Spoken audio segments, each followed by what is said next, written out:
आप सभी को शरद पूर्णिमा की हार्दिक शुभकामनाएं। आज की इस वीडियो में आप जानने वाले हैं शरद पूर्णिमा के व्रत के बारे में। शरद पूर्णिमा का व्रत कब रखना है, स्नान दान कब करना है, पूर्णिमा की पूजा विधि क्या है, इस दिन का क्या महत्व होता है, किन वस्तुओं का दान करना शुभ रहता है। पूर्णिमा के दिन क्योंकि दीपदान किया जाता है तो दीपदान कब और कहाँ करना चाहिए। चंद्र देवता की पूजा किए बिना या चंद्र देवता के दर्शन किए बिना ये व्रत अधूरा रहता है। तो जो लोग भी व्रत रखते हैं उन्हें जानना चाहिए कि चंद्रोदय का समय कब रहेगा। अगर इस दिन चंद्रमा ना दिखाई दे, बादल होने के कारण या बारिश होने के कारण अगर आप चंद्र देवता की पूजा खुले आसमान के नीचे ना कर पाए तो क्या करना चाहिए, कैसे पूजा करनी चाहिए, और जो खीर बनाकर इस दिन रखी जाती है चंद्रमा की रोशनी में, वो कब और कैसे रखी जाती है, कितनी देर के लिए रखना चाहिए, फिर उसका क्या किया जाता है। शरद पूर्णिमा की रात को माँ लक्ष्मी जी धरती पर विचरण करती हैं। ऐसे में हर कोई चाहता है कि उनके घर में माँ लक्ष्मी जी का आगमन हो। तो माँ लक्ष्मी जी को प्रसन्न करने के लिए और धन प्राप्ति के कौन कौन से ऐसे विशेष उपाय हैं जो इस दिन किए जाते हैं, या किन किन मंत्रों का जाप आज के दिन करना शुभ रहता है, माँ लक्ष्मी जी की कृपा पाने के लिए आपको किस प्रकार पूजा करनी चाहिए, ये सारी बातें आज के इस वीडियो में मैं आपको बताने वाली हूँ। इससे पहले मैं आप सभी को जानकारी दे दूं कि अगर आप शरद पूर्णिमा की कथा सुनना चाहते हैं, जिसे हम कोजागर पूर्णिमा या रास पूर्णिमा के नाम से भी मनाते हैं, तो इसकी वीडियो हमारे चैनल पर अपलोडेड है, आप जरूर देख लीजिएगा। साथ ही शरद पूर्णिमा के दिन से ही क्योंकि कार्तिक स्नान भी प्रारंभ हो जाता है, तो कार्तिक मास में क्या किया जाता है, किस प्रकार से नियमों का पालन किया जाता है, तुलसी जी की सेवा कैसे की जाती है, या फिर कार्तिक के महीने में कौन कौन सी कथाएं सुनी जाती हैं, तो पूरे कार्तिक मास में आप कार्तिक मास महात्म्य की कथाएं सुनने के लिए हमारे चैनल को अभी सब्सक्राइब करके बेल आइकन जरूर प्रेस कर लीजिएगा, ताकि ये सारी वीडियोस आपको समय पर मिल सके। पूर्णिमा की कथा और पूजा विधि की वीडियो हमारे चैनल पर पहले से अपलोडेड है, आप उस वीडियो को भी देखना मत भूलिएगा। साल 2022 में 9 अक्टूबर रविवार के दिन शरद पूर्णिमा है।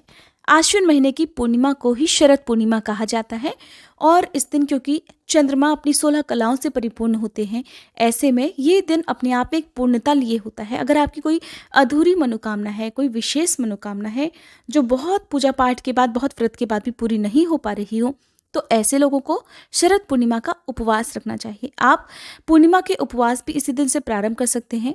पूर्णिमा का उपवास रखने से अखंड सौभाग्य की प्राप्ति होती है, संतान की रक्षा होती है, घर परिवार में सुख समृद्धि आती है, साथ ही धन से जुड़ी हुई समस्याओं का अंत भी हो जाता है। पूर्णिमा की तिथि प्रारंभ होगी 9 अक्टूबर रविवार की सुबह 3:43 से, और पूर्णिमा तिथि समाप्त हो जाएगी 10 अक्टूबर सोमवार को तड़के 2:24 पर। ऐसे में पूर्णिमा का जो उपवास है वो 9 अक्टूबर रविवार को ही रखा जाएगा, और इसी दिन स्नान दान भी किया जाएगा, क्योंकि पूर्णिमा की जो तिथि होती है वो पवित्र नदियों में स्नान करने के बाद दान करने के लिए, दीप दान करने के लिए बहुत शुभ होती है। तो स्नान दान भी आप इसी दिन करें। स्नान करने के लिए सुबह ब्रह्म मुहूर्त का समय ज़्यादा उत्तम रहता है, और दान आप दिन भर कभी भी कर सकते हैं। अब जानिए इस दिन रहने वाले कुछ विशेष संयोगों के बारे में, शुभ मुहूर्तों के बारे में।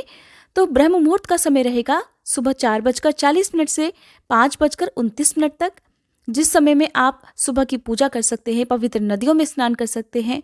पवित्र नदियों में स्नान करना अगर आपके लिए संभव ना हो तो नदियों के जल से या गंगा जल से भी आप घर पर भी स्नान कर सकते हैं।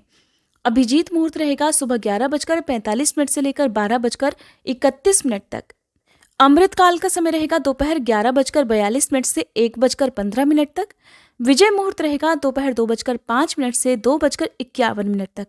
अभिजीत मुहूर्त, अमृतकाल और विजय मुहूर्त, ये 3 बहुत ही शुभ मुहूर्त रहते हैं, जिनमें आप कोई भी नया काम प्रारंभ कर सकते हैं। पूजा पाठ से संबंधित या नया काम यदि आप शुरुआत करना चाहते हैं वो आप कर सकते हैं। श्री सत्यनारायण भगवान की कथा भी इस दिन सुनी जाती है, तो वो भी आप कर सकते हैं। इसके अलावा अगर आप धन प्राप्ति का कोई उपाय भी करना चाहते हो, कोई विशेष पूजा पाठ अगर आप पूर्णिमा के दिन करवाना चाहते हो, वो भी इस दिन आप कर सकते हैं। इसी दिन, इसी शुभ मुहूर्त में आप दान भी कर सकते हैं। शाम की पूजा का शुभ मुहूर्त रहेगा शाम 5:58 से लेकर 7:12 तक।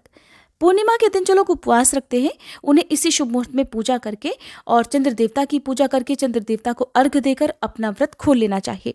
अगर संभव हो तो शाम के समय जो खीर बनाई जाती है वो भी शाम की पूजा के शुभ मुहूर्त में ही आप बनाकर रख लें। उसके बाद आप कुछ घंटों के लिए, जो कि चंद्रोदय के साथ ही प्रारंभ हो जाएगा, उस समय से आप कुछ घंटों के लिए चाहे तो चंद्रमा की रोशनी में खीर रख सकते हैं, जिसे बहुत से लोग अगले दिन प्रसाद रूप में ग्रहण करते हैं। अगले दिन सोमवार है, अगर आपका कोई उपवास रहता हो, कोई कारण ऐसा हो जो आप सोमवार के दिन खीर ना ग्रहण करना चाहते हो, तो रविवार की रात को भी आप रात 12 बजे से पहले पहले इस खीर को प्रसाद रूप में ग्रहण कर सकते हैं। 9 अक्टूबर रविवार को सूर्योदय का समय रहेगा सुबह 6:18, सूर्यास्त का समय रहेगा शाम 5:58 पर।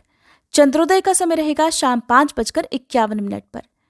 आप शाम की पूजा जो करें उसमें चंद्र देवता की पूजा शाम 5:51 के बाद से कभी भी कर सकते हैं। अगर बादलों के कारण, बारिश होने के कारण चंद्रमा की पूजा आप ना कर पाए, चंद्र दर्शन यदि ना हो पाए, तो आपको परेशान होने की आवश्यकता नहीं है।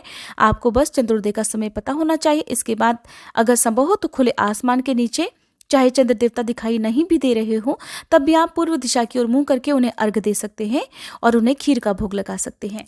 जब बारिश हो रही हो तो चंद्र देवता को अर्घ्य कैसे दिया जाए, इसके लिए आप क्या कर सकते हैं कि एक प्लेट में आप रोली से या फिर चावल के घोल से चंद्रमा की आकृति बना लें। उसमें आप धूप दीप जलाकर पहले पूजा कर लें और फिर उस प्लेट को आप चाहे तो छत पर ले जाकर आप उसी प्लेट में अपने सर से हाथ ऊंचे करके चंद्र देवता को अर्घ्य देते हुए उसी प्लेट में आप जल अर्पित कर सकते हैं। चंद्र देवता को साक्षी मानते हुए ओम सह चंद्रमसे नमः इस मंत्र का 3 बार जाप करके उसी प्लेट में भी आप चंद्र देवता को अर्घ्य दे सकते हैं। जो अर्घ्य का जल है वो उस प्लेट में जितना भी हो उसे आप बाद में किसी भी गमले में अर्पित कर सकते हैं। ध्यान रखें कि इस जल को आप भूले से भी तुलसी जी में अर्पित ना करें। तुलसी जी में कभी भी किसी दूसरे देवता को चढ़ाया गया जल अर्पित नहीं किया जाता है। पूर्णिमा का उपवास रखने वाले भक्तों को सुबह और शाम विधि विधान से पूजा करनी चाहिए। व्रत की कथा पढ़कर सुनकर आरती करनी चाहिए, क्योंकि ये दिन भगवान विष्णु को और माँ लक्ष्मी जी को समर्पित होता है, साथ ही चंद्र देवता को समर्पित होता है। और क्योंकि भगवान शिव अपने मस्तक पर चंद्रमा को धारण करते हैं, इसलिए पूरे शिव परिवार की पूजा भी इस दिन करनी चाहिए। अगर संभव हो तो आसपास शिव मंदिर में जाकर आप शिवलिंग का अभिषेक कर सकते हैं। रविवार का दिन है तो तुलसी जी के पौधे में या फिर पीपल के वृक्ष की जड़ में आप जल अर्पित ना करें, लेकिन आप दीप दान कर सकते हैं। पूर्णिमा के दिन जो दीपदान किया जाता है वो या तो सुबह सूर्योदय से पहले पहले ब्रह्म मुहूर्त में या फिर शाम को सूर्यास्त के बाद आप कर सकते हैं। दीपदान आप मंदिर में, अपने घर के मुख्य द्वार पर, तुलसी जी के पौधे में, वट वृक्ष के नीचे, पीपल के वृक्ष के नीचे, केले के पौधे की जड़ में आप कर सकते हैं। पवित्र नदियों के जल में, नदी तालाब में, नदी तालाब के किनारे आप दीपदान कर सकते हैं। अगर आपके लिए संभव हो तो आप सुबह और शाम दोनों ही समय दीपदान करें, नहीं तो शाम को आपको दीपदान अवश्य ही करना चाहिए। इस दिन उत्तर दिशा की तरफ मुंह करके माँ लक्ष्मी जी का ध्यान करना चाहिए और उत्तर दिशा की तरफ मुंह करके घी का दीपक एक जलाना चाहिए। दीपक का मुंह उत्तर दिशा की तरफ होना चाहिए। ऐसा इसलिए क्योंकि माँ लक्ष्मी जी का वास उत्तर दिशा की तरफ माना जाता है। ऐसा करने से धन संपत्ति से जुड़ी हुई जो भी समस्याएं हैं वो दूर हो जाती है और माँ लक्ष्मी जी की कृपा बरसने लगती है। माँ लक्ष्मी जी की कृपा पाने के लिए इस दिन रात के समय माँ लक्ष्मी जी की पूजा करके उन्हें लाल फूल या हो सके तो कमल का फूल अर्पित करना चाहिए और कौड़ियों की पूजा करनी चाहिए। इसके साथ ही ओम श्रीं ह्रीं श्रीं कमले कमलालये प्रसीद प्रसीद श्रीं ह्रीं श्रीं महालक्ष्मी नमः इस मंत्र का जाप करना चाहिए।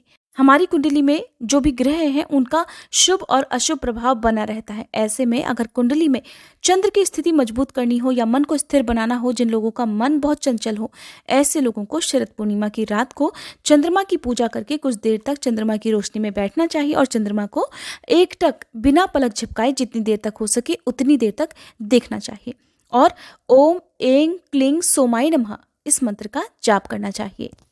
इनके अलावा ओम नमः शिवाय, ओम श्री विष्णवे नमः, ओम श्री महालक्ष्मी नमः, ओम श्री कृष्णाय नमः इन मंत्रों का भी जाप आपको करना चाहिए। शरद पूर्णिमा को क्योंकि रास पूर्णिमा भी कहते हैं, क्योंकि भगवान कृष्ण ने इस दिन महारास रचाया था, इसलिए आज के दिन भगवान कृष्ण की पूजा भी करनी चाहिए। भगवान विष्णु को भोग में लगाने के लिए आप जो भी पकवान या फल मिठाई अर्पित करें उसमें तुलसी दल अवश्य रखें। तो एक दिन पहले ही तुलसी दल तोड़कर रख लेने चाहिए, नहीं तो अपने आप गिरे हुए तुलसी दल भी आप जल से धोकर भगवान को अर्पित कर सकते हैं। शरद पूर्णिमा की रात को अगर मौसम साफ हो, चंद्र दर्शन यदि हो जाए तो बहुत अच्छी बात है।